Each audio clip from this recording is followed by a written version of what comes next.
देखिए सत्ता का संग्राम सिर्फ अमरउजाला.com पर। मध्य प्रदेश में सत्ता का संग्राम जोरों पर है और जब हम चुनाव कवर करने निकलते हैं तो अलग अलग तस्वीरें सामने होती हैं। कभी कभार होता है कि प्रत्याशी प्रचार कर रहे हैं और बहुत कम ऐसा दिखता है कि प्रत्याशी भोजन कर रहे हैं, वो भी अपने तमाम कार्यकर्ताओं के साथ एक साथ।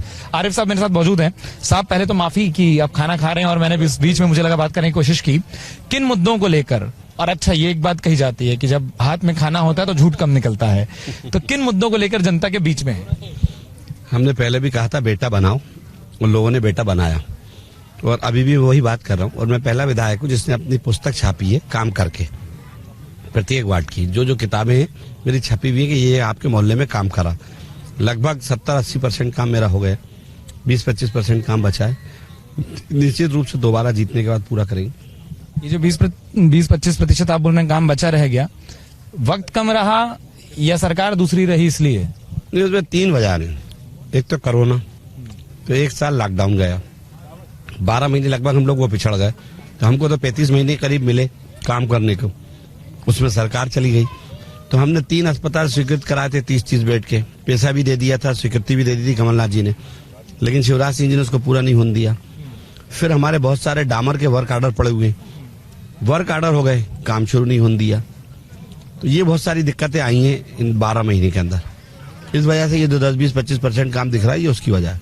अच्छा एक बात और बताइए साहब कि मतलब पूरे मध्य प्रदेश का फीडबैक भी मिलता है, मतलब अगर भोपाल में आकर सिर्फ एक विधानसभा की बात करें थोड़ी बेमानी हो जाएगी।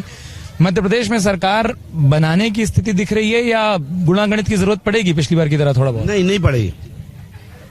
मेरे पास तो जो लोग आ रहे हैं रात में, हमारे दोस्त वगैरह सब बाहर से फोन करते हैं, अमूमन हमारे मित्रों की बात होती है तो ज्यादातर लोग कॉन्फिडेंट हैं और बहुत एक तरफा पब्लिक कमलनाथ जी पर विश्वास कर रही है और शिवराज सिंह जी को मान रही है कि ये फ्रॉड है, ये धोखेबाज है, ये सिर्फ लफाजी करते हैं, ये जनता के साथ खड़े नहीं उतरते। तो दोनों का ये अंतर बड़ा स्पष्ट हो रहा है, उसका लाभ कांग्रेस को मिल रहा है।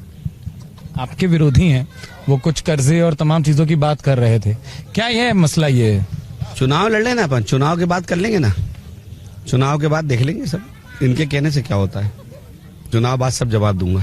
नहीं वो बोल रहे हैं कि जिनका हिसाब किताब ही क्लियर नहीं, वो अपना हिसाब किताब क्या जनता के बीच में? वो अपना दे, जनता मेरा हिसाब दे देगी।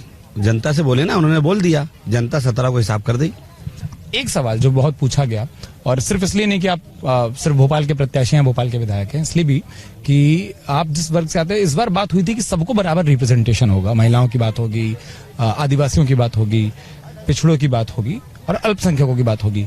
लेकिन फिर ये हो गया कि कांग्रेस की पूरी लिस्ट में 2 ही चेहरे ऐसे दिखाई देते हैं।